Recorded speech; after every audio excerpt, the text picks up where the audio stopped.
Hi everybody, this is Joe Kulas again, once for NILLA ARMS. Now here's a real treat. I just got the paperwork in it for it today on Form 1 Class 3 SBR. There's quite a few neat things, and I'm actually going to go through all the lower specs first, and then I'll go through the upper. And then for anybody that is interested, safety checks have already been done on this guy, and show you a little bit later here when I get to the upper. We'll go through some of that. Just gonna zoom in on the lower here. Alright. Alright, now a couple things you're already gonna notice. Zoom in differently here, sorry. A couple things you're already gonna notice is the lower has our store name engraved on it. That's laser engraved, not a sticker or anything like that. And then another thing that you're going to notice is the magazine released here is custom. It's enlarged, and it's also a very sensitive one too. But as you can see, that's fairly enlarged there. And then to match with that, this bipod is not working out very well. To match with that, I also have oversized Hitman. Because I'm a big fan of the game series, and I figured that's something that I'd really like to do. Oversized detents on that, so they're pretty interesting. They make it really easy to take down your rifle, so I figured that's something that I could definitely, put into this guy.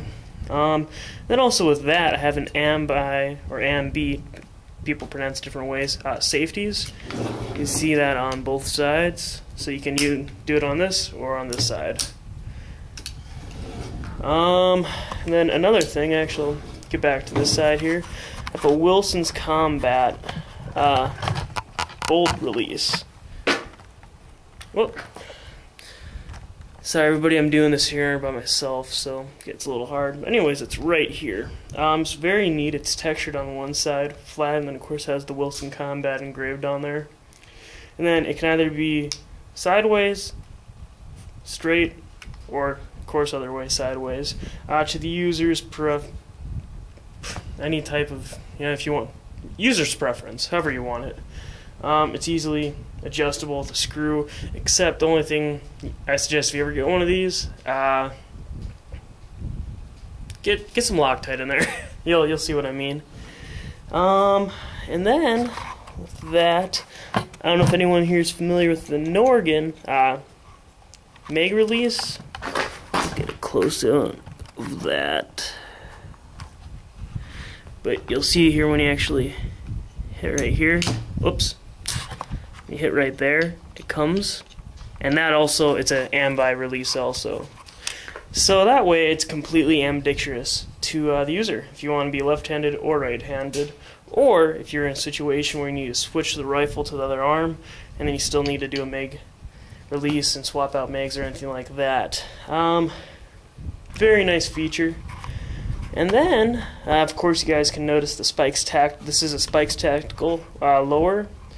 And you can notice the nice little spider right here, and then it has the bullet markings for safe, semi, and auto, which it's only a semi though. It's not showing up to the greatest on the camera, but definitely some neat features there. Alright, and then one of the last features on this lower is a Chip McCormick. I'll take it off here to get this. It's a Chip McCormick competition trigger. Has a very neat little hammer in there and all these strings and whatnot fun stuff. It's pretty great. It has a 3.5 trigger pull compared to most standard ARs. You know what I mean? You'll love it. And then let me see. Oh yes, definitely we'll get to this. It has a Spikes Tactical ST T2 buffer, I believe is what they call it, or it's the standard buffer that the Spikes Tactical uses. And then I have an Ace AR-15X short stock on here. See the Ace?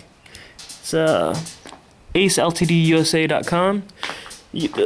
Pretty interesting stocks too. This is of course fixed. It is not adjustable, but for me it works out great for CQB. That's what this rifle is basically being designed for. and then of course a single point sling attachment. And then you also notice I have a Spikes Tactical. This is actually a pistol buffer tube cover that I cut to fit it. It adds a lot of flair to the rifle. Otherwise, it comes with a foam piece that basically it's for comfort. Didn't really think I needed that, so decided not to go with it. Let's get this back on the bipod here. Alright, now of course people are wondering prices. I got a little list here for the lower. Alright, for the lower receiver itself stripped, so just the lower receiver itself is $180. The Ace ARF stock is a $100. The Chip McCormick trigger system is $250. The Norgan Ambi Mag release is $90. The Spikes Tactical Ambi safety is $35. Oh, actually, one other feature I forgot to mention too is the Israeli grip has a inside hole, little containment there. Actually has the spot has a little thing that'll come out and it perfectly holds 2 CR1203 batteries for your Surefire lights and whatnot, or sorry, 123 batteries. Has that in there, and then it also has an additional firing pin to the side. That run $35 at roughly, I believe. Custom engraving on the other side ran $45 for them to make it, and then $5 for the labor. And then the custom fills on the lower itself was $15 or $10 for the bullets, and then $10 for that. And then this pistol buffer was $25. So altogether the lower was just about $830. And very expensive lower, but it's well worth it. Alright, just gonna do another safety check so everybody, you can see it's empty. There's people that always wonder, oh, you're barrel whipping them, so that's for those people. Just gonna take these pins down.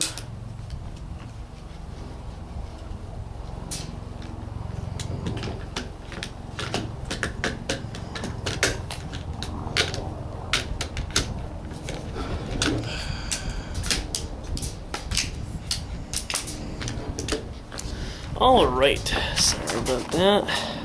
Alright, now what we have here is a Spikes Tactical concussion upper, and that includes a 7.5 inch Lothar Walther barrel. And then it has a Daniel Defense 3.0 light rail. That was the upper when I started with it.